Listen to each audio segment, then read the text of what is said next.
बोलते ब्रह्म से शिव बाबा पधारे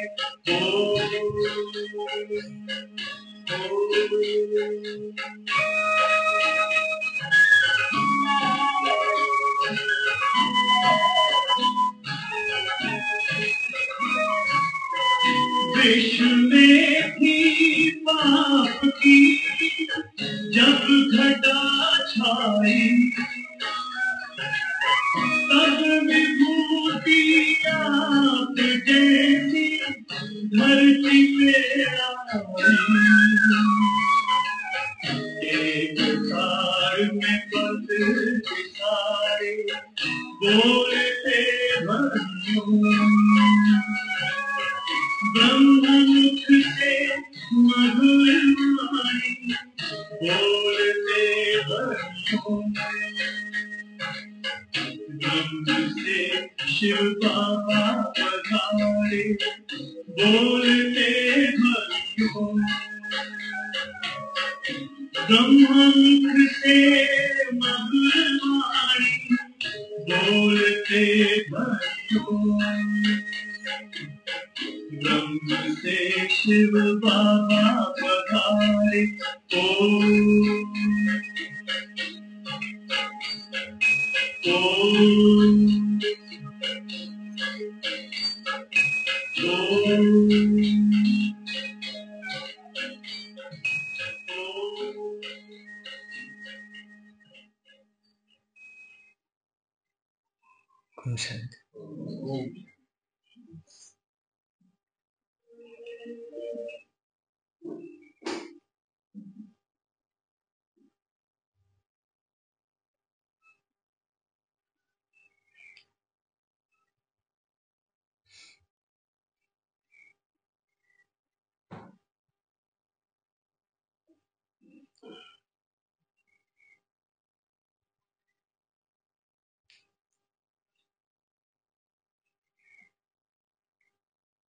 एक व्रता से एक रस और एकाग्रता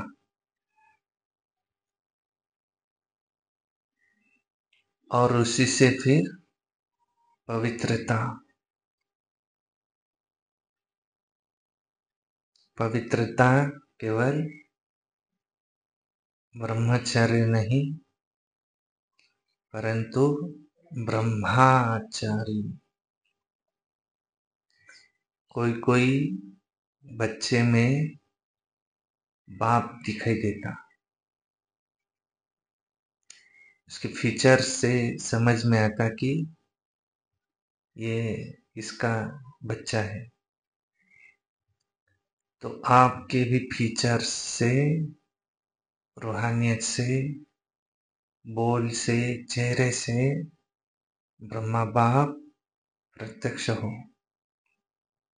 शिव बाबा प्रत्यक्ष हो। माताओं के लिए तो ये मनसा सेवा कोई भी कर सकता है,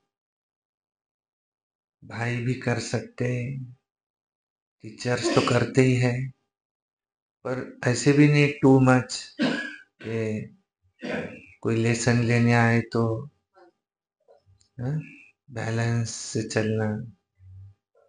लेकिन हमारे बोल में रूहानियत हो, केवल बोल न हो परंतु उसमें डबल सेवा, मनसा सेवा और वाचा की सेवा साथ साथ हो। बूढ़ा भी कर सकता है, जवान भी कर सकता है, बच्चे भी कर सकते, कोई भी कर सकता है। चाहे कोई 100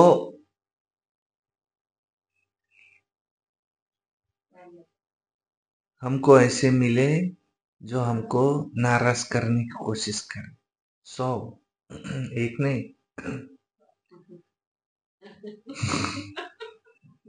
लेकिन फिर भी नाराज नहीं होना। पक्का पक्का। देखो हाथ उठाओ। नाराज नहीं होना, राज को जानना। जो राज को जानते हो हमेशा राजी रहते हैं। ऐसी कितनी अच्छी अच्छी शिक्षाएं परम शिक्षक हमारा शिव बाबा हमको रोज रोज शिक्षाएं देता। माताओं के लिए तो शुभ भावना शुभकामना सर्व के लिए ये शुभकामना दो, शुभ भावनाएं दो। सबसे इजी पुरुषार्थ एक व्रता, एक बाप दूसरा न कोई।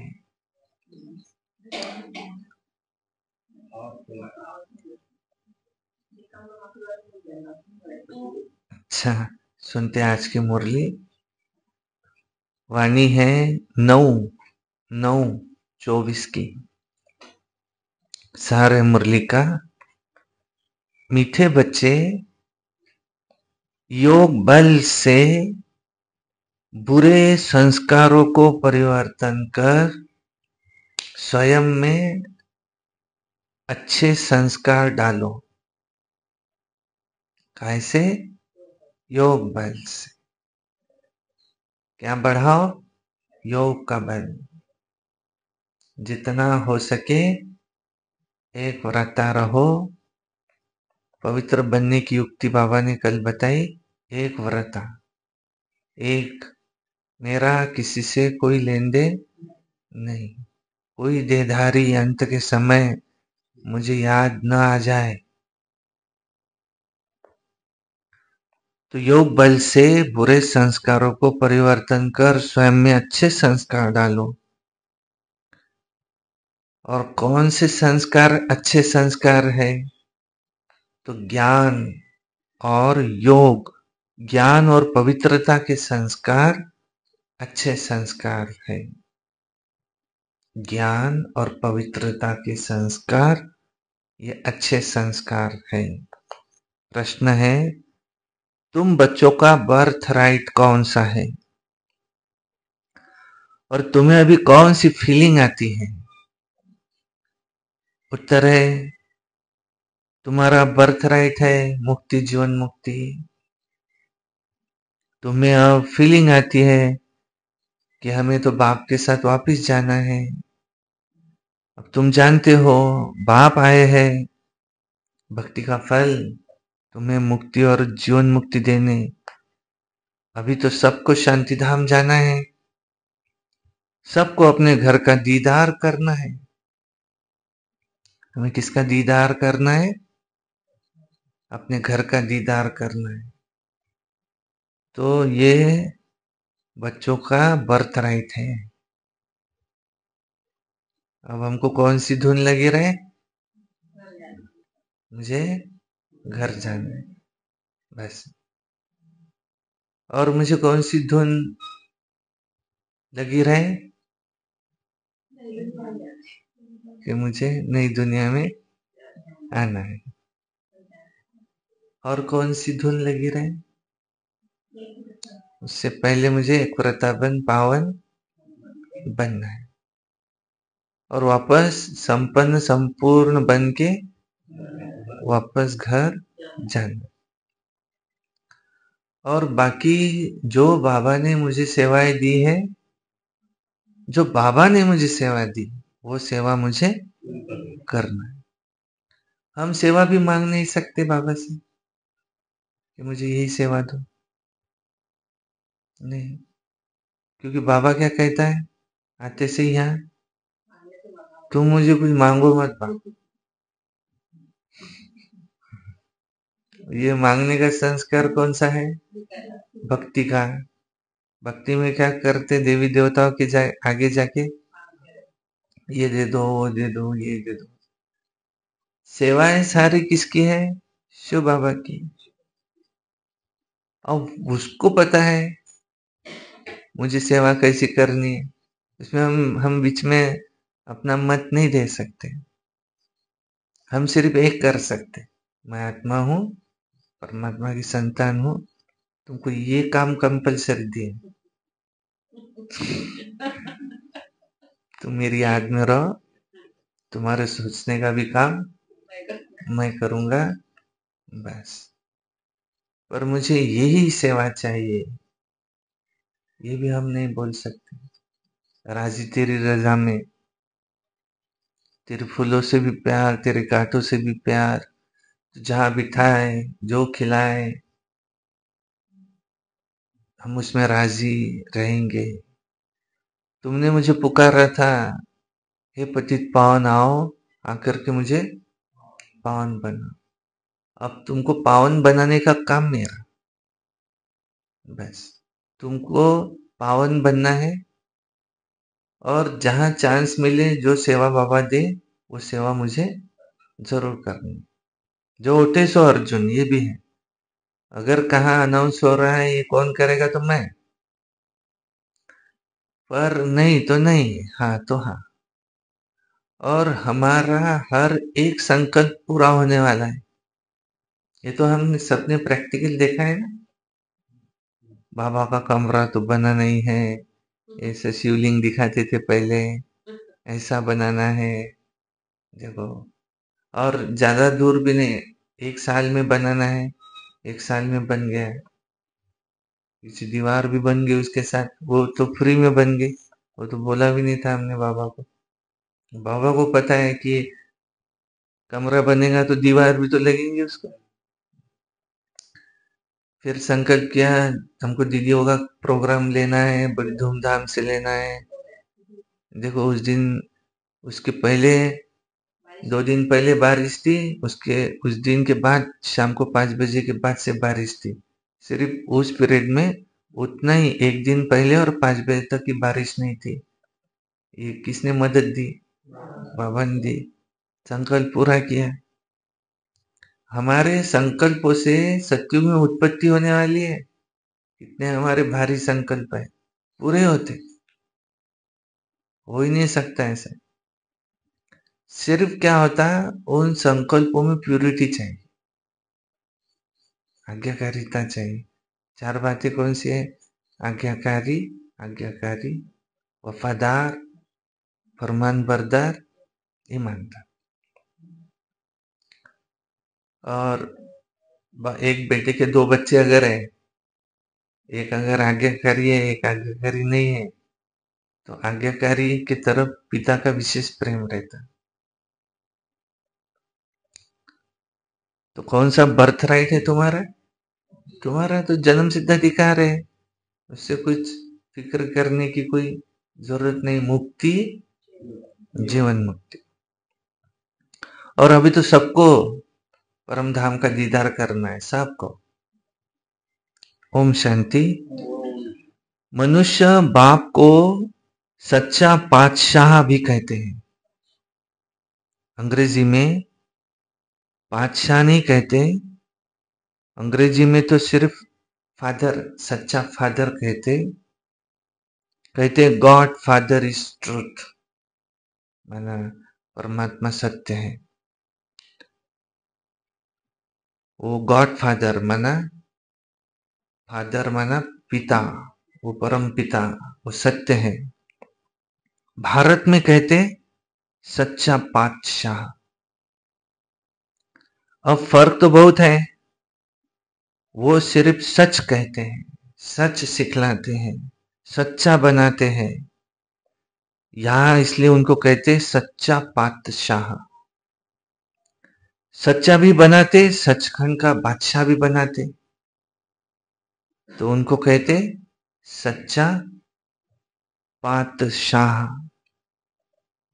ये तो बरोबर है, मुक्ति भी देते, जीवन मुक्ति भी देते, जिसको भक्ति का फल कहा जाता, लिबरेशन और फ्रूसन। मुक्ति भी देते, जीवन मुक्ति भी देते। जीवन मुक्ति को लिबरेशन इन लाइफ ऐसा भी कहा जाता है। तो मुक्ति और जीवन मुक्ति, लिबरेशन और फ्रूसन, भक्ति का फल देते हैं और लिबरेट भी करते हैं। मुक्ति, जीवन मुक्ति दोनों देते हैं। बच्चे जानते हैं हमको दोनों देते हैं। लिबरेट तो करते ही है, सबको करते हैं, पर भक्ति का फल तुमको देते हैं, जीवन मुक्ति। तो लिबरेशन और फ्रूसन, ये भी भाषा बनाई हुई है ना। भाषाएं तो बहुत है, शिव बाबा के नाम भी बहुत रख दिए हैं। भक्ति मार्ग में कहते 1.5 लाख नाम है। कोई को कहो उनका नाम तो शिव बाबा है, तो कह देते हैं हम तो उनको मालिक कहते हैं, मालिक, इस नाम से पुकारते हैं। मालिक तो ठीक है, परंतु मालिक का कोई नाम भी तो चाहिए। नाम रूप से न्यारी तो कोई चीज होती नहीं, मालिक भी कोई चीज का तो बनता है ना, नाम रूप तो जरूर होगा ना। अभी तुम बच्चे जानते हो, बाप बरोबर लिबरेट भी करते हैं, फिर शांति धाम में भी सबको जाना है, अपने घर का गोया जैसे उसको दीदार करना है। घर से आए हैं तो पहले उनका दीदार करेंगे, उसको कहते हैं गति सद्गति। अक्षर कहते हैं भक्ति मार्ग में, परंतु अर्थ रहित। अब तुम बच्चों को फीलिंग रहती है कि हम अपने घर जाएंगे और फिर हमको फल मिलेगा, नंबरवार तुमको मिलता है, और धर्म वालों को फिर अपने अपने समय अनुसार मिलता है। बाप ने समझाया था कि ये पर्चा बहुत अच्छा है, लिखा हो कि तुम स्वर्गवासी हो या नरकवासी हो, तुम बच्चे ही जानते हो कि ये मुक्ति जीवन मुक्ति दोनों गॉड फादरली बर्थराइट है। तुम लिख भी सकते हो, बाप से तुम बच्चों को ये बर्थराइट मिलता है। कैसे मिलता? बाप का बनने से दोनों चीजें प्राप्त होती है, मुक्ति तथा जीवन मुक्ति। वो है रावण का बर्थराइट, ये है परमपिता परमात्मा का बर्थराइट, ये है भगवान का बर्थराइट, वो है शैतान का बर्थराइट। शैतान से क्या मिलता? काम क्रोध लोभ मोह अहंकार, घृणा द्वेष ग्लानि नफरत, झरमुई झगमुई। और शैतान से क्या मिलता और भगवान से क्या मिलता, ऐसे लिखना चाहिए, लिस्ट निकालनी चाहिए, इनसे क्या मिलता इनसे क्या मिलता। अब तुम बच्चों को हेवन स्थापन करना है, किसका काम है? हाँ, बच्चों को ही स्थापन करना है, और उसके लिए हमको कितना काम है। अभी तो जैसे बेबीज है, जैसे मनुष्य कलयुग के लिए कहते हैं ना कि कलयुग अभी बच्चा है, माना बेबी है, तो बच्चा नहीं बचा है थोड़ा सा। बाप कहते हैं सतयुग की स्थापना में अभी ये जैसे बेबी है, अभी तुम बच्चों को वर्षा मिल रहा है। रावण का कोई वर्षा नहीं कहेंगे, गॉड फादर से तो वर्षा मिलता है। वो तुम्हारा फादर थोड़ी है रावण, जो उसको वर्षा मिले। ये 5 विकार, ये शैतान कहा जाता है। शैतान का वर्षा क्या मिलता है? 5 विकार मिलते हैं। शो भी ऐसे ही करते हैं, तमो प्रधान बन जाते हैं। देखो दशहरा मनाते, कितना मनाते, उसकी सेरेमनी करते हैं, बहुत पैसा खर्च करते हैं, विलायत में भी निमंत्रण देकर के बुलाते हैं, सबसे नामी ग्रामी दशहरा मनाते हैं मैसूर का। पैसे वाले बहुत हैं, तो रावण राज्य में पैसा मिलता है तो अक्ल ही चट हो जाती है। बाप डिटेल में समझाते हैं। उनका नाम है, इनका नाम है रावण राज्य, उसको कहा जाता है ईश्वरीय राज्य। राम राज्य कहना भी रॉन्ग हो जाता है, जैसे गांधी जी कहते थे राम राज्य चाहिए। मनुष्य समझते हैं कि गांधी जी भी जैसे अवतार थे, वो उसको कितने पैसे देते थे, उसको भारत का बापूजी कहते थे। अब ये शिव बाबा तो सारे विश्व का बापूजी है, बापू है। अभी तुम यहाँ बैठे हो, तुम जानते हो कितनी तो जीव आत्माएं होंगी। जीव माना शरीर, ये तो विनाशी है, बाकी आत्मा अविनाशी है। आत्माएं तो ढेर है। जैसे ऊपर में सितारे रहते हैं ना, देखे ना, ऐसे ही सितारे, ये सितारे। तो सितारे जास्ती है या आत्माएं जास्ती है, क्या कहेंगे?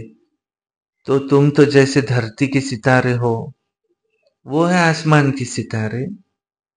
तुमको देवता कहा जाता है और वो फिर उन सितारों को देवता कह देते हैं।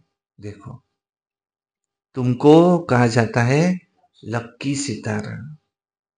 अच्छा, इस पर फिर आपस में डिस्कस करना। हाँ? बाबा अभी इस बात को नहीं छेड़ते, ये तो समझाया है कि सभी आत्माओं का वो एक बाप है। इनकी बुद्धि में तो सब है, जो भी मनुष्य मात्र है वो सबका है बाप। ये तो सब जानते हैं। सारी सृष्टि ये समुद्र पर खड़ी है, ये भी कोई सबको नहीं मालूम।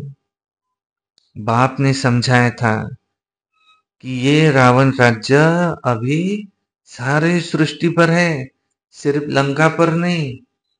लंका पानी के भोवती नहीं, सारी दुनिया पानी, आजू बाजू पानी है और पानी के बीच में है।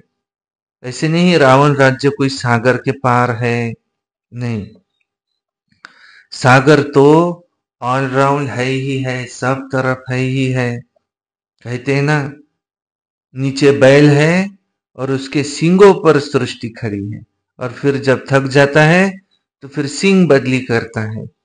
तो अभी ये पुरानी दुनिया खलास हो, नई दुनिया स्थापन होती है। शास्त्रों में तो अनेक प्रकार की बातें, दंत कथाएं लिख दी है। ये तो बच्चे ही समझते हैं कि यहाँ सब आत्माएं शरीर के साथ है। तो इसको कहते हैं जीव आत्मा। और वो जो आत्माओं का घर है, वहां शरीर होते नहीं, उसको कहा जाता है निराकारी दुनिया। जीव आकारी है, इसलिए इसको साकार कहा जाता है। निराकार को शरीर होता नहीं, यह है साकारी सृष्टि। वो है निराकारी आत्माओं की सृष्टि, आत्माओं की दुनिया। इसको सृष्टि कहेंगे। और उसको कहा जाता है इनकॉर्पोरियल वर्ल्ड, निराकारी दुनिया। आत्मा जब शरीर में आती है तब फिर उसकी चुरपुर चलती है, नहीं तो शरीर कोई काम का नहीं रहता है। तो उसको कहा जाता है निराकारी दुनिया। जितनी भी आत्माएं हैं वो सब पिछाड़ी में आनी चाहिए, इसलिए इसको पुरुषोत्तम संगम युग कहा जाता है। सब आत्माएं जब यहाँ आ जाती है तो वहां फिर एक भी नहीं रहता। वहां जब एकदम खाली हो जाता है तब फिर सब वापिस चले जाते हैं। तुम यहां से क्या ले जाते हो? संस्कार साथ में ले जाते हो। बाकी यहाँ का कुछ भी साथ में नहीं आता है। सो भी नंबरवार पुरुषार्थ अनुसार कोई नॉलेज के संस्कार ले जाते, कोई प्यूरिटी के संस्कार ले जाते। आना तो फिर भी यहाँ ही है, परंतु पहले तो घर जाना है। वहां है अच्छे संस्कार, यहाँ है बुरे संस्कार। अच्छे संस्कार बदल कर तुम्हारे बुरे संस्कार हो जाते हैं। फिर बुरे संस्कार योग बल से अच्छे होते हैं। बुरे संस्कार योग बल से अच्छे होते हैं, और योग बल बढ़ता है एक औरता बनने से। मेरा तो एक से संबंध है, बाकी मेरा किसी से कोई लेन देन नहीं है। यह है ताकत। इससे इसको कहा जाता है योग बल। अच्छे संस्कार वहां ले जाएंगे। बाप में भी पढ़ाने के संस्कार है, जो आकर समझाते हैं। रचयिता और रचना के आदि मध्य अंत का राज समझाते हैं। बीज की भी समझानी देते हैं, तो सारे झाड़ की भी समझानी देते हैं। ये गोला, झाड़, ये त्रिमूर्ति, ये तो बड़े बड़े होने चाहिए। अंधों के आगे आईना है। आजकल तो लोगों की दृष्टि कम हो गई है, तो बड़े नजर, बड़े बड़े चित्र लगाने चाहिए। तो ये झाड़, इसकी भी समझानी बाबा करके देते हैं। बीज की समझानी है ज्ञान, झाड़ की समझानी है, वो हो जाती है फिर भक्ति। भक्ति में बहुत डिटेल होती है ना, तो बीज को याद करना तो सहज होता है। वहां चले जाना है बीज के पास। तमो प्रधान से सतो प्रधान बनने में थोड़ा ही समय लगता है। फिर सतो प्रधान से तमो प्रधान बनने में 5000 वर्ष लगते हैं, एक्यूरेट। ये चक्र बड़ा एक्यूरेट बना हुआ है, रिपीट होता रहता है। और कोई ये बातें तुमको बता नहीं सकता। तुम बता सकते हो, आधा आधा किया जाता है, माना आधा स्वर्ग आधा नर्क। फिर उसका डिटेल भी बताते हैं। स्वर्ग में जन्म कम, क्योंकि आयु बड़ी होती है। नर्क में जन्म जास्ती, क्योंकि आयु छोटी हो जाती है। स्वर्ग में माना वहां होते हैं योगी, तो आयु होती है बड़ी। यहाँ हो जाते हैं भोगी, इसलिए यहाँ बहुत जन्म होते हैं। इन बातों को दूसरा कोई आए तो समझ नहीं सकता, नहीं जान सकता।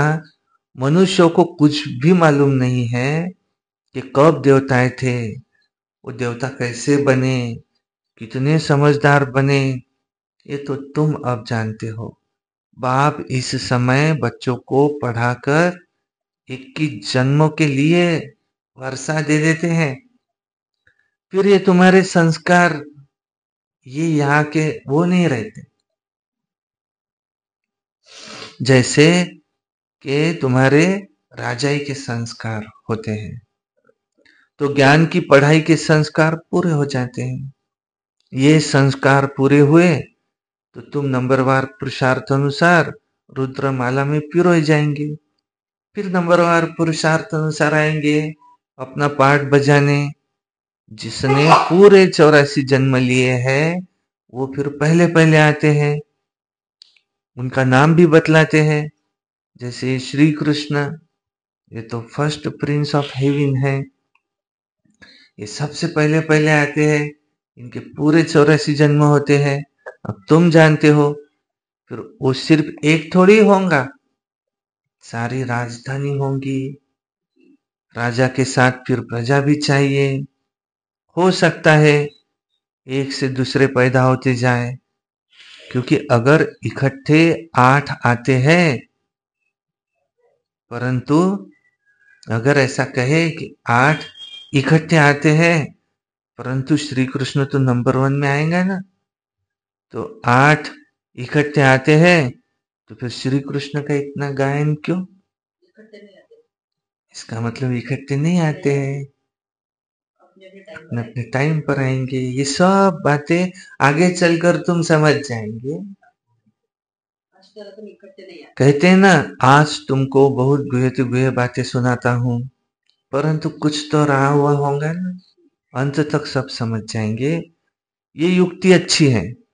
जिस बात में देखो कि नहीं समझते, तो बोलो कि हमारी बड़ी बहन है, वो उसका उत्तर दे सकती है।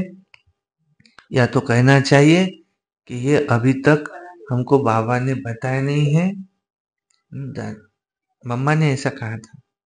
कहते हैं इसने कोई प्रश्न पूछा था, नहीं भाई अभी हमको ये बाबा ने बताया नहीं है, मैं अपने मन से कुछ बता नहीं सकती, ऐसा कहा था। अभी ये कुमारों की भट्टी हुई थी, वहां पर ब्रिजमोहन भाई साहब प्रश्नोत्तर चले।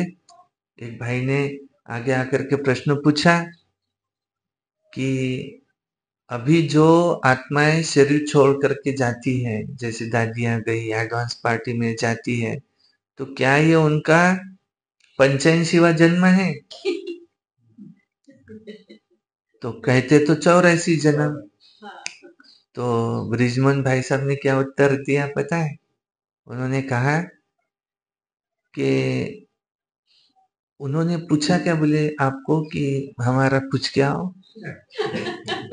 बोले नहीं। तो बोले नहीं तो फिर छोड़ दो, बोले उसको, आप अपना देखो, उनका कितवा है तो ये आउट ऑफ सिलेबस है बोले।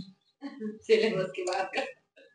फिर तो कोई आके पूछेगा कि सांप की जातियां कितनी है बताओ, तो ये बता सके तो वो नॉलेजफुल है। ऐसे कोई भी प्रश्न पूछेगा तो आउट ऑफ सिलेबस है बोले, ये आप अपना देखो। आउट ऑफ सिलेबस, इतना ही काम नहीं बताए, लेकिन ऐसा बताया हुआ है कि ये 84 जन्म का ही उनका पार्ट है। उसको 84वें ही जन्म में पकड़ा जाता है, गिना जाता है। पर ये भी बात वो बता सकते थे कि ये उसी का पार्ट है, लेकिन क्योंकि बाबा ने मुझे नहीं बताया तो मैं क्यों बताऊं, आउट ऑफ सिलेबस। मेन क्या बताया बाबा ने, वो जानने से कोई विकर विनाश तो होंगे नहीं। पहले तुम्हारे ऊपर इतने 84 जन्मों के, नहीं तो 63 जन्मों का जो विकर्म है, ये कितना है, पहले ये भाई तू ये कर, विकर विनाश कर। क्योंकि अंत के समय में जो धर्मराज मैं बन के आऊंगा तो मुझे तुमको सजा देनी पड़ेगी, और उस समय फिर मुझे अच्छा नहीं लगेगा, तो पहिले जो काम दिया है वो कर. आपल्या गावरान भाषेत काय म्हणजे जास्तीची कामं कोण सांगितली करायला. तुला सांगितलं काय तू करून काय राहिला. बाबा ने मुरली में कहते हैं तुम मुझे याद करो, बस पहले तो तुम अपने विकर्म को विनाश करो. और ये ध्यान दीदार के लिए बाबा ने कहा है कि ये टाइम पास है, वो तो जाकर के स्वर्ग का दर्शन करके आते, इस साक्षात्कार से भी तुम्हारे विकर्म विनाश नहीं होते. तुम पहले अपना योग बल बढ़ाओ और फिर बाद में किसी को आप समान भी बनाओ. पहले अपना योग बल बढ़ाओ, और अगर समय मिले कोई चांस है तो दूसरों को भी ये आप समान बनाओ. लेकिन मुख्य जो बात बताई है वो ये है, तो जिस बात में देखो कि नहीं समझते हैं तो बोलो कि हमारी बड़ी बहन है, शायद उत्तर दे सके. वो देंगी क्योंकि वो हमसे सीनियर है, वो बताएंगी इसका उत्तर. और बाबा उनको टच करा के बराबर सामने वाले की अगर क्यूरियोसिटी है तो बाबा उनको टच करा देते, दे सकती है. क्योंकि एक जने से कहते पूछा था, वो अनपढ़ है और बड़े बड़े साइंटिस्ट लोग बैठे हैं, और उन्होंने पूछा कि आत्मा को का वजन ये कुछ तो भी 9-10 ग्राम है बोले. तो इन्होंने कहा कि कैसे,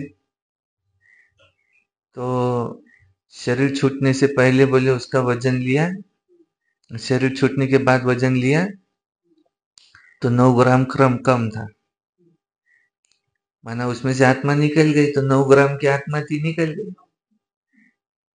तो आत्मा का वजन बोले 9 ग्राम. अब ये पढ़ी नहीं कुछ नहीं तो बताए कैसे. अब क्या बताओ जो सही हो. तो उसने किया बाबा को याद, बाबा आप यहाँ उत्तर दो. तो उन्होंने कहा कि देखो, जब हम जिंदा है तो सांस ले रहे हैं ना, बोले अब सांस बंद हो गई तो उतनी हवा निकल गई, बोले उसमें से आत्मा को वजन नहीं है। वो बोले तुमने कहा आत्मा को वजन नहीं है, पर आत्मा को तो 9 ग्राम वजन था, वो हवा का वजन था। बोले एकदम उसको टच हुआ बाबा ने टच किया और उसने बराबर उसको जवाब दिया, तो वो भी सेटिस्फाइड हो गया। नहीं तो बता ही नहीं सकता था, तो है तुम्हारा ज्ञान ऐसे ही झूठा है, ऐसा हो जाता था। तो बहुत ही अगर कोई ऐसा पूछ रहा है, पूरी याद में बैठो, बाबा आप बताओ, बाबा टच करेंगे। और वो टच कराने लायक नहीं होगा, वो सामने वाला फालतू भी पूछता है कभी कभी मजा लेने के लिए, तो उसको कहो कि हमारी बड़ी बहन है, वो बताएंगी। नहीं तो भगवान ने हमको अभी तक बताया नहीं है। आखिरी तक पढ़ाई शुरू है, ये अभी पढ़ाना होने का है। बाबा ने कहा ना अभी कि ये कौन कब जन्म लेंगे, 8 एक साथ लेंगे क्या, ये भी कैसे लेंगे एक साथ, फिर श्री कृष्ण को पहले नंबर पे क्यों रखा, फिर भी बाबा ने क्लियर नहीं किया, कहा आखिरी तक बताते रहेंगे।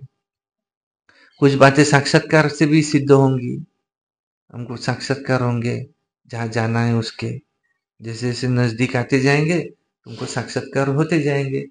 शुरू का पाठ साक्षात्कार का था, अंत का पाठ साक्षात्कार का है, तो दिन प्रतिदिन गुह्यते गुह्य सुनाते रहेंगे। इस कहने में कोई लज्जा की बात नहीं आनी चाहिए। गुह्यते गुह्य पॉइंट सब सुनाते हैं, तो तुमको भी सुनकर बहुत खुशी होती है। पिछाड़ी में फिर कह देते मन मना भव मध्याजी भव। अक्षर भी शास्त्र बनाने वालों ने ही लिखा है, तो देखो मूंझने की कोई जरूरत नहीं। बच्चा बाप का बना, ब्याह का सुख मिला। इसमें मनसा वाचा कर्मणा परंतु पवित्रता की जरूरत है। लक्ष्मी नारायण को बाप का वर्षा मिला है, ये पहले नंबर में है, जिनकी फिर पूजा होती है। अपने को भी देखो, क्या हमारे में ऐसे गुण है? अभी तो जैसे कि बेगुण है ना, अपने अवगुणों का भी किसको पता नहीं रहता। अभी तुम बाप के बने हो तो जरूर तुमको चेंज होना पड़े। एक बार कहा था, एक क्लास में कहा कि अपने अपने अवगुण लिखो, तो हर एक ने 1 2 ऐसे लिखे सिर्फ कि मुझ में आलस्य है बस। और अब कहा एक दूसरे के लिखो, तो लिस्ट की लिस्ट हर एक ने निकाल के दी। तो इसलिए कहते हैं कि अपने अवगुण हमको दिखाई नहीं देते। और फिर कहा कि अपने में जो अच्छाई है वो लिखो, तो सब ने लिस्ट की लिस्ट बनाकर लिखी। और फिर कहा एक दूसरे की अच्छाई लिखो, तो वो कम थी।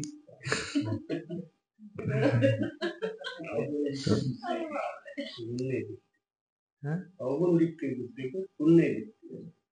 अवगुण दिखते दूसरे के, हाँ, लेकिन गुण नहीं दिखते अच्छे। हाँ, बाबा को गुण दिखते, बाबा को अवगुण नहीं दिखती। बाप ने अब बुद्धि का ताला खोला है, ब्रह्मा और विष्णु का भी राज समझाया है। यह है पतित, वो है पावन। एडॉप्शन इस पुरुषोत्तम संगम युग पर होती है। प्रजापिता ब्रह्मा जब है तब एडॉप्शन होती है, सतयुग में तो होती नहीं। यहाँ भी किसको बच्चा नहीं होता तो फिर एडॉप्ट करते हैं ना, तो प्रजापिता को भी जरूर ब्राह्मण बच्चे चाहिए, तो वो हुए उनके मुख वंशावली, एडॉप्टेड बच्चे। वो होते हैं कुख वंशावली। ब्रह्मा तो नामी ग्रामी है, इनका सरनेम ही बेहद का है। सब समझते हैं प्रजापिता ब्रह्मा आदि देव है, उसको अंग्रेजी में कहेंगे ग्रेट ग्रेट ग्रैंडफादर। तो ये हुआ उनका बेहद का सरनेम। वो सब होते हैं हद के सरनेम, इसलिए बाप समझाते, ये जरूर सबको मालूम होना चाहिए कि भारत बड़े से बड़ा तीर्थ स्थान है, क्योंकि जहां बेहद के बाप आते हैं, ऐसे नहीं सारे भारत में वो विराजमान हुआ है। शास्त्रों में तो मगध देश लिखा है, परंतु नॉलेज कहाँ सिखाई? तो आबू में कैसे आए? दिलवाड़ा मंदिर भी यहाँ ये पूरा यादगार है। जिन्होंने भी बनाया उन्हों के बुद्धि में आया और बैठ करके बनवाया। एक्यूरेट मॉडल तो बना नहीं सकते। बाप यहाँ आकर सर्व की सदगति करते हैं, मगध देश में नहीं। वो तो पाकिस्तान हो गया, यह है पाकिस्तान। वास्तव में पाक स्थान तो स्वर्ग को ही कहा जाता है। तो पाक और नापाक का ही सारा ड्रामा बना हुआ है। तो बच्चों को, मीठे मीठे सिकिलजे बच्चे, अब तुम ये समझते हो ना कि आत्मा परमात्मा अलग रहे बहुकाल। ये तो समझते हो ना? कितने काल बाद मिले हो, फिर कब मिलेंगे? तो सुंदर मेला कर दिया जब सदगुरु मिला ब्रह्मा बाबा, बीच में दलाल। देखो इन्होंने उससे मिला दिया दलाल के रूप में। गुरु तो बहुत है, इसलिए इनको फिर सदगुरु उसने उससे मिला दिया। स्त्री को भी जब हथियाला बांधते हैं तो क्या कहती है? अभी पति तुम्हारा गुरु है। पति तो पहले पहले नापाक बनाते हैं, गुरु कैसे होगा? आजकल तो दुनिया में बहुत गंद लगा पड़ा है। अब तुम बच्चों को तो गुल बनना है। तुम बच्चों को पक्का पक्का हथियाला तो बाप ही बांधते हैं। यूं तो शिव जयंती के साथ ही रक्षाबंधन हो जाता है। गीता जयंती भी होनी चाहिए। श्री कृष्ण की जयंती थोड़ी देर से फिर नई दुनिया में हुई, तो बाकी सब त्योहार इसी समय के हैं। रामनवमी कब हुई ये भी कोई को पता नहीं। तुम कहेंगे नई दुनिया में 1250 वर्ष के बाद, उसके बाद में रामनवमी, 9वां जन्म राम का हुआ। तो शिव जयंती, कृष्ण जयंती, राम जयंती, कृष्ण की आत्मा है क्या राम की आत्मा? वही आत्मा ब्रह्मा बाबा जन्म लेते लेते दूसरी आत्मा है, लेकिन रियल में तो ऐसे लगता है यही आत्मा होगा। यही आत्मा। बहुत लोग नहीं, वो दूसरे दूसरी आत्मा है। दूसरी आत्मा कैसे होगी? वो यही आत्मा एक ही है, माया है जो यहाँ से निकल के चले गए। बाबा के पक्के बच्चे भी ब्राह्मण बोलते ना, दूसरी वो उनका सुन के बोलते। वो जो यहाँ से निकल के चले गए ना, वो एंटी उसका यहाँ नाम मानशान हुआ नहीं, तो फिर मैं अपना ही खोलता, मुझ में ही शिव बाबा आते, मैं राम की आत्मा हूँ। वो सब माया है, कोई नहीं। बस अपने को आत्मा समझो, एक शिव बाबा को याद करो। एक ही रथ है ब्रह्मा बाबा का, मुकर्रर रथ एक ही है। और दादी गुलजार के भी तन में पहले ब्रह्मा बाबा आते थे, बाद में शिव बाबा आते थे, क्योंकि सूक्ष्म शरीर का वो झटका होता है। ब्रह्मा बाबा के शरीर में शिव बाबा आते थे तो झटका नहीं आता था, ये वो तो डायरेक्ट आत्मा कब आई कब चली गई लोगों को कहते पता ही नहीं चलता था। लेकिन दादी के तन में पहले ब्रह्मा बाबा आए तो झटका आता था। अब फिर उनमें शिव बाबा आए, फिर वो दृष्टि, ब्रह्मा बाबा के तन में शिव बाबा आए थे। तो ये कोई भी बता नहीं सकते। भक्ति मार्ग में 2 नंदी का गायन है, भक्ति मार्ग में भी 2 नंदी का गायन है। और इतनी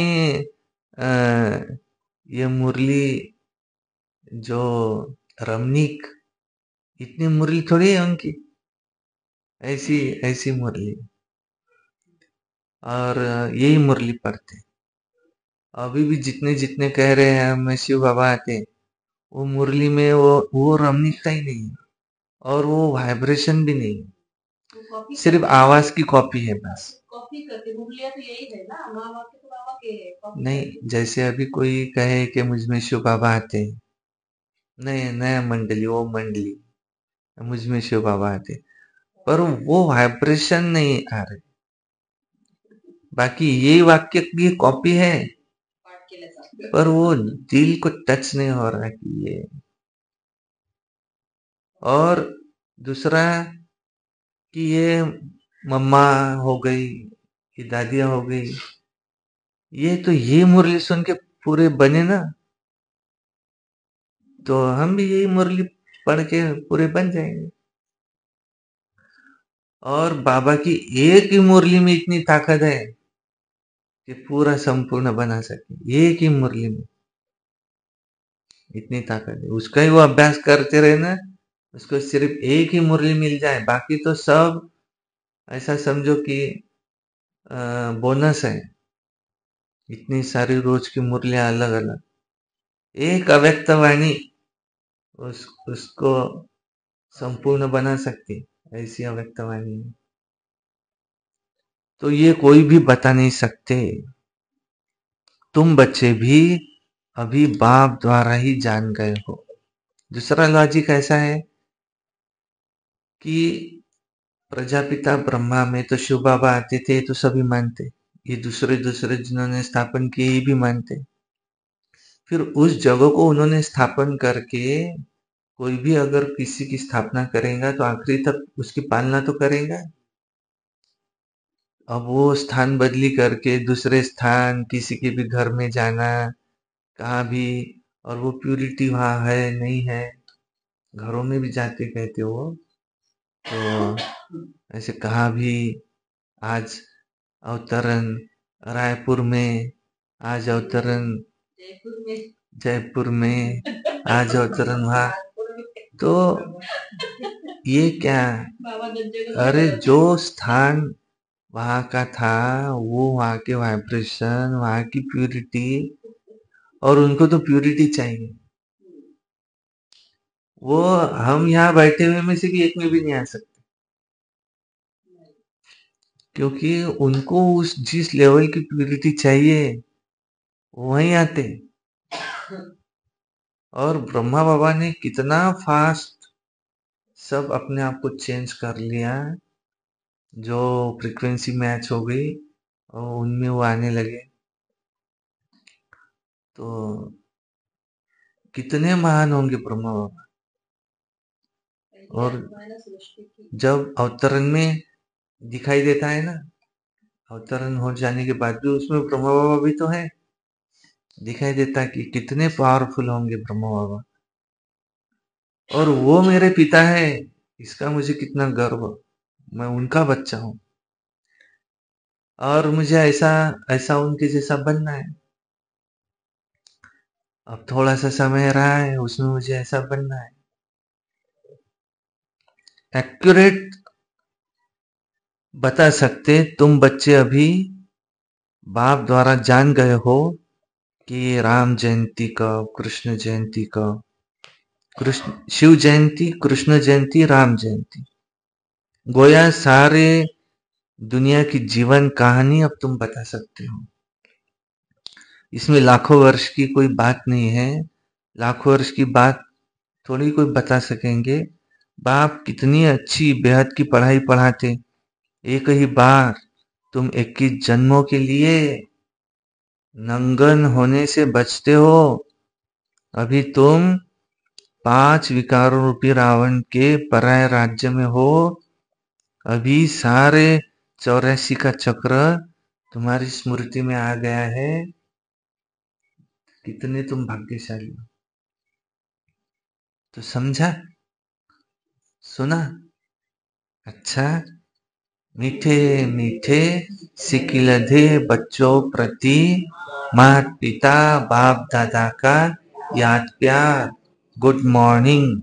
रूहानी बाप की रूहानी बच्चों को नमस्ते, और हम रूहानी बच्चों की रूहानी बाप दादा को याद प्यार। गुड मॉर्निंग, नमस्ते, सदा रहो हंसते, कम बोलो, धीरे बोलो, मीठा बोलो, सत्य बोलो और सोच समझ कर ही बोलो। शुक्रिया। वाह बाबा, वाह, वाह ड्रामा, वाह, वाह मेरा भाग्य, वाह, वाह ब्राह्मण परिवार, वाह, मैं बाबा का, बाबा मेरा, योगी बनो, पवित्र बनो, रोज अमृत वेला, रोज प्रातः मुरली, सारा दिन याद में रहकर निमित्त बन सर्विस, सायंकाली 6:30 से 7:30 योग, रात्रि सोने से पहले याद का चार्ट, रोज एक अव्यक्त वाणी और रोज एक क्लास सुनना है और कभी क्रोध नहीं, सदा प्रसन्न चित्त रहना। ये वर्ष हमको अब मुक्ति वर्ष मनाना है, मानसा ये पवित्र गांव, धार्मिक गांव, हमें मांसाहार मुक्त गांव बनाना है। नया संकल्प अभी ये जरूरी है, थोड़ा एक एक लेते, ये भी ऐड, वो भी और ये भी, हाँ, फिर वो भी लेंगे। हाँ, व्यसन मुक्त भी, उसकी भी अपने प्रोग्राम विंग्स है, ये 21 विंग में ये भी विंग्स है ना, तो इसका भी एक साथ व्यसन खाली, वो किसी में व्यसन रहता है, किसी में वो भी रहता है, दोनों भी। पहले तो ऐसा है कि ये गांव धार्मिक गांव बोल के प्रसिद्ध था, क्योंकि यहाँ पूरे गांव में एक देवी बैठती, कितनी एकता है और बहुत प्रवचन, रामायण मंदिर है यहाँ, राम मंदिर, रामायण सेवा समिति है, तो बड़े बड़े साधु संतों के यहाँ प्रवचन चलते थे, बाहर गांव से भी आते थे हर वर्ष, और बहुत बड़े बड़े उत्सव मनाए जाते थे। सब तरफ ये था कि हमारा गांव धार्मिक गांव है, सारा समय वो राम मंदिर में बीते, ऐसा बहुत अच्छा लगता था। अभी क्या हो गया है कि ऐसे गांव में, इतने पवित्र गांव में, पावन धर्म पुण्यात्माओं की भूमि में, ये मांसाहार खाने वाले लोग बहुत बढ़ गए। तो वो बाहर उधर कहाँ रहता था तो चल भी जाता था, लेकिन गांव का मुख्य द्वार जहाँ से गांव में एंट्री होती, वहाँ ही वैसे बड़े बड़े दुकानें लग गए, सबके सामने काट छाट चलती, और नियम ये है गवर्नमेंट के कि तुम कहाँ भी काट नहीं सकते। वो दुकान लगाई भी हो तो दीवार हो, कांच हो, उसके अंदर भले वो करे, उसकी एक गांव में एक अलग जगह नियुक्त की जाती। लेकिन अभी क्या हो गया है इस गांव में, जहां तहां तो अधर्म ये बढ़ता जा रहा है, अधर्मियों की संख्या भी बढ़ती जा रही है। तो ये पापाचार का काम खत्म हो जाए और वे लोग भी धर्म के रास्ते पर चले, ये एक शुभ संकल्प है। बाबा ने इसका उत्तर मुद्दे दिया था की आपण म्हणतो ना की एक गायीची हत्या होते आणि गायीने कोणतं पाप केलं, गाय ने पाप नहीं किया ना, तो मनुष्य उसको काटता है, मारता है, बड़ा पाप है। बाबा ने उसके ऊपर मेरे विचार चले, तो बाबा ने उसके ऊपर दूसरे दिन मुरली में उत्तर दिया कि इसको कोई बंद नहीं कर सकता कि इन लोगों के पाप का जब घड़ा भरेगा तभी विनाश के लिए पाप निमित्त है। गाय ने पाप नहीं किया, लेकिन मनुष्य का पाप का घड़ा उससे भरेगा तब विनाश होगा, विनाश के लिए पाप निमित्त है। देखो दीदी ने क्या बाबा ने मुरली में क्लियर किया था, इसलिए वो संकल्प कितनी अच्छी बात कही। दूसरे मतलब ये पाप का घड़ा ये विनाश का कारण बने, हाँ, पाप के घड़े, ये गाय का हत्या, जो गाय ने पाप नहीं किया फिर भी हत्या हो रही ना, हम कहते हैं हम क्योंकि इंसानों के घड़ा पाप है, भरेगा हाँ, इनके द्वारा भी भरेगा और विनाश होगा। अविनाश होगा। ये भी निमित्त ये बंद नहीं कर सकता कोई भी, गौ हत्या भी बंद, ये भी नहीं। हमारे तो शरीर से यहाँ हाँ, हॉल भी बन जाए ड्रामा अनुसार अपने आप सब बोलते हैं। और सामने सरस्वती भवन भी बनेगा, बनना ही है। अच्छा, ओम शांति। धारणा के लिए मुख्य सार नंबर 1, बेहद सुख का वर्षा प्राप्त करने के लिए मनसा वाचा कर्मणा पवित्र जरूर बनना है। क्या चाहिए हमको? बेहद सुख। तो मनसा वाचा कर्मणा पवित्र जरूर बनना है, नहीं तो वो सुख प्राप्त नहीं हो सकेगा। अच्छे संस्कार योग बल से धारण करने हैं। क्यों? क्योंकि संस्कार ही हमारे साथ में जाएंगे। अपने को गुणवान बनाना है। 2 नंबर है, सदा खुशी में रहने के लिए बाप जो रोज गुह्य गुह्य बातें जो सुनाते हैं उन्हें सुनना है, दूसरों को भी सुनाना है। किसी भी बात में मूंझना नहीं है, युक्ति से उत्तर देना है, लज्जा नहीं करनी। वरदान, सुख स्वरूप बन हर आत्मा को सुख देने वाले मास्टर सुखदाता भव। जो बच्चे सदा यथार्थ कर्म करते हैं उन्हें उस कर्म का प्रत्यक्ष फल खुशी और शक्ति मिलती है। उनका दिल सदा खुश रहता है। उन्हें संकल्प मात्र भी दुख की लहर नहीं आ सकती। संगम युगी ब्राह्मण अर्थात दुख का नाम निशान नहीं, क्योंकि सुखदाता के बच्चे हैं। ऐसे सुखदाता के बच्चे स्वयं भी मास्टर सुखदाता होंगे, तो वे हर आत्मा को सुख देंगे। वे कभी न दुख देंगे न दुख लेंगे। स्लोगन, मास्टर दाता बन सहयोग स्नेह और सहानुभूति देना, यही रहमदिल आत्मा की निशानी है। मास्टर दाता बन सहयोग देना, स्नेह देना, सहानुभूति देना, यही रहमदिल आत्मा की निशानी। कल की मुरली बाबा ने कहा, अभी अपना वो रूप प्रत्यक्ष करो, मर्सीफुल, रहमदिल। दुनिया वाले रहम रहम मांग रहे हैं और दुख में है, तो प्रकृति को भी ये अपना जो मुक्ति दाता का रूप है इसको इमर्ज करो। और उसके लिए मनसा सेवा का पाठ कल बाबा ने पढ़ाया था। और आज तो बाबा ने कहा ये संस्कार हमको परिवर्तन करने हैं योग बल से। कौन से? ज्ञान के, पवित्रता के। और ये तुम्हारा मुक्ति जीवन मुक्ति बर्थराइट है। अब तुमको परम धाम का तो दीदार करना है। और ये भी कहा बाबा ने कि मनसा वाचा कर्मणा पवित्र तो जरूर बनना है, सुख में जाना है तो संस्कारों को योग बल से परिवर्तन करना है। और बाबा अंत तक तुमको ये गुह्य गुह्य बातें सुनाते रहेंगे।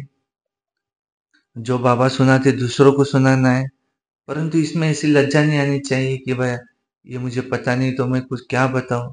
ये हमारे और बड़े हैं, वो बताएंगे।